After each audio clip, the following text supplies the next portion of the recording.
আপনাদের স্বাগত। ঠিক বিকেল 5টায় 5টার 5 মিশালি নিয়ে আপনাদের সঙ্গে রয়েছি আমি প্রিয়াঙ্কা। শুরুতেই নজর রাখবো কেলেঙ্কারির জের, তার জেরেই উচ্চ পর্যায়ের কমিটি গঠন করে দিল কেন্দ্রীয় শিক্ষা মন্ত্রক। পরীক্ষা পদ্ধতি ঢেলে সাজাতেই 7 জনের বিশেষজ্ঞ কমিটি গঠন।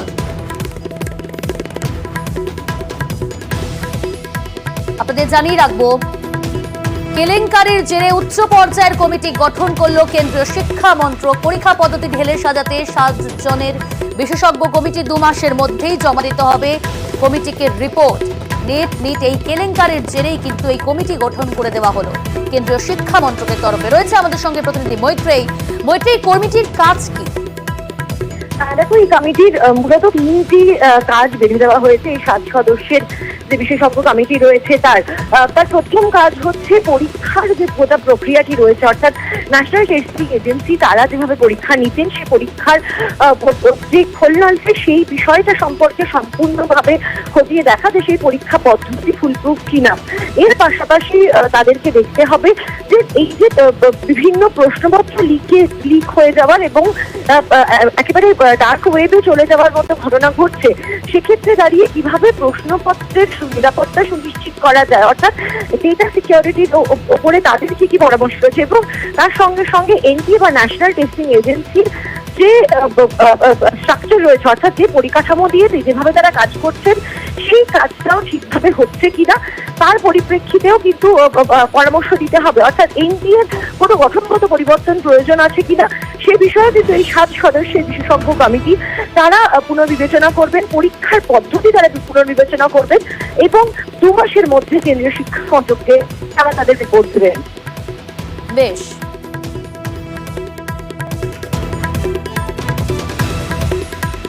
শ্রমিক ভট্টাচার্য বিজেপি রাজ্যসভার সাংসদ, তার মন্তব্য সরকার এই ধরনের ঘটনা রুখতে বদ্ধপরিকর। কি বলেছেন তিনি, শুনুন।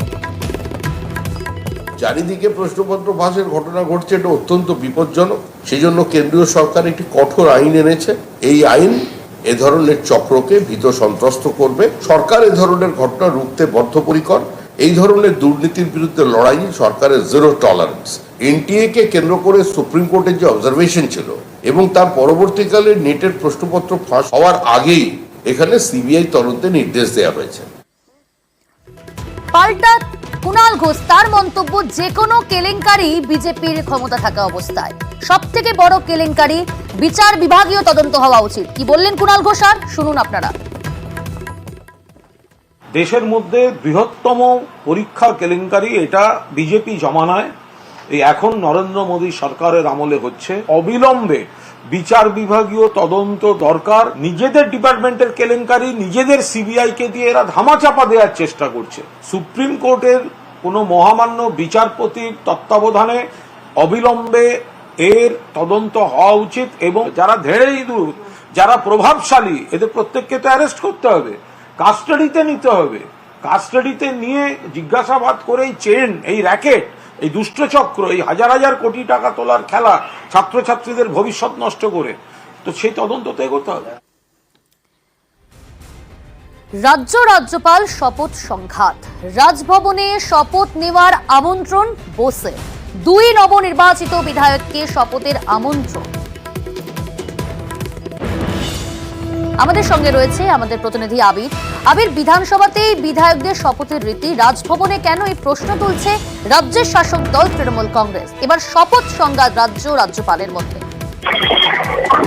দেখো, এখনো পর্যন্ত যা ঘটে গেছে তাতে বিধানসভাতেই সাধারণত বিধায়কদের শপথ গ্রহণ অনুষ্ঠান করা হয় এবং যারা উপনির্বাচনেও জিতে আসেন সেই শপথ গ্রহণ পর্ব বিধানসভার মধ্যে হয়ে আসছে।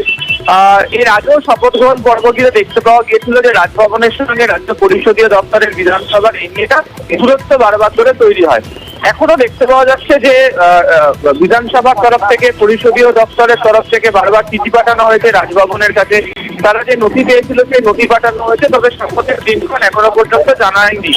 সূত্রের খবর, আজকে সকালবেলা বাড়ি থেকে চিঠি পান সায়ন্তিকা, যিনি বরানগর থেকে তিনি জিতেছেন।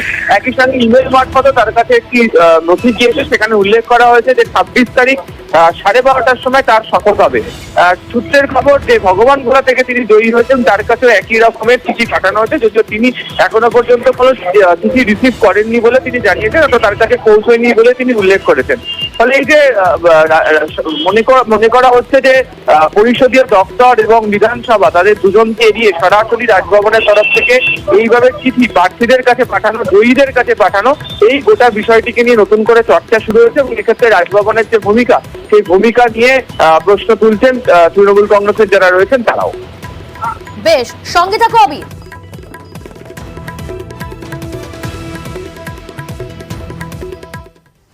দুই কাউন্সিলরকে শোকজ তৃণমূল কংগ্রেসের, 104 ও 110 নম্বর ওয়ার্ডের কাউন্সিলরকে শোকজ তৃণমূল কংগ্রেসের।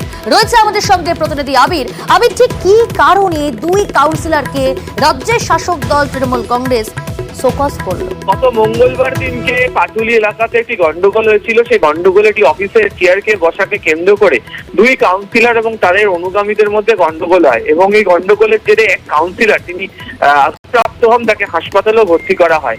এই গোটা ঘটনাকে ভালো চোখে দেখছে না তৃণমূলের শীর্ষ নেতৃত্ব। তারা মনে করছেন যে দলীয় অনুশাসন বা যে শৃঙ্খলা সেটা ভঙ্গ করা হয়েছে, ফলে তাদের বিরুদ্ধে ব্যবস্থা কেন গ্রহণ করা হবে না। এই কারণে হচ্ছে তৃণমূল কংগ্রেসের যে শৃঙ্খলা রক্ষা কমিটি রয়েছে, যে শৃঙ্খলা রক্ষা কমিটির অন্যতম সদস্য অরূপ বিশ্বাস তিনি কথা বলেন এবং তার তরফ থেকে তাদেরকে জানিয়ে দেওয়া হয়েছে যে তৃণমূলের শীর্ষ নেতৃত্ব সেই কাউন্সিলরদেরকে শোকজ করেছে। তৃণমূলের বক্তব্য হচ্ছে যে যারা কলকাতা শহরের কাউন্সিলর তারাই যদি এই ধরনের আচরণ করে তাহলে তৃণমূল সম্পর্কে একটা বার্তা সাধারণ মানুষের কাছে যথাযথ যাচ্ছে না। ফলে তাদের ভূমিকার সমালোচনা করে দলীয় শৃঙ্খলা ভঙ্গ এই ঘটনাকে সামনে রেখেই এই দুই কাউন্সিলরকে শোকজ করা হয়েছে বলে তৃণমূল নেতৃত্ব জানিয়েছে। বেশ,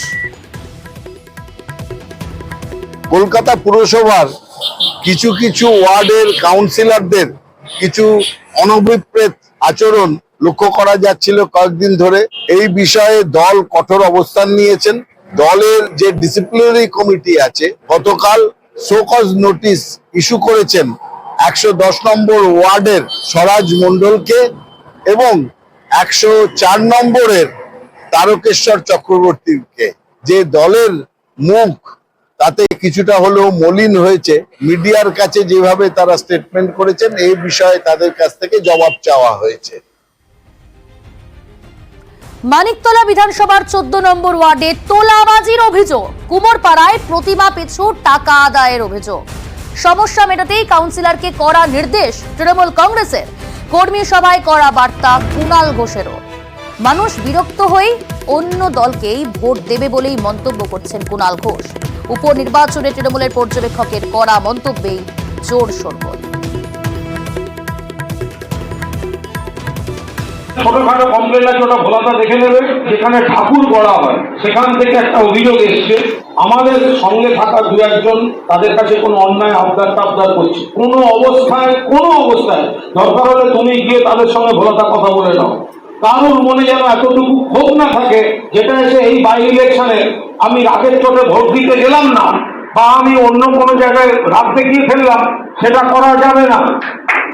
কোনো অবস্থায় সেটা করা যাবে। আমি বুঝতে পারছি তাদের কাছে খবর চলে যাবে, নয় ছিটে হয়ে যাবে, আর নইলে কিন্তু আইনের ব্যবস্থার মধ্যে পড়ে সোজা কথা বলে রেখে দেবে। কুণালদা আমাদের হাইকমান্ড, ওনার কারণে যখন গেছে জিনিসটা সত্যি, এবং যারা করেছে আমি সঙ্গে সঙ্গে তাদেরকে ডেকেছি। আমি বলেছি শুধরে যাও, যে তোমার মদত দিচ্ছে সে পরে থাকবে না। আমরা কিন্তু কড়া স্টেপ নেবো, এরপরে হাজতে থাকতে হবে। এটা কারা করছিল? ওই কয়েকটা পাড়ার ছেলেবেলেরা করছে অলরেডি। কুণালদা যেরকম হুমকি দিয়ে দিয়েছে আমরাও দিয়ে দিয়েছি, আমরা পুলিশকেও বলে দিয়েছি এবার করলে তুলে নিয়ে। আপনি তো কাউন্সিলর, আপনার কাছে খবরটা ছিল না? আমার কাছে ছিল না, থাকলে তো আগেই স্টেপ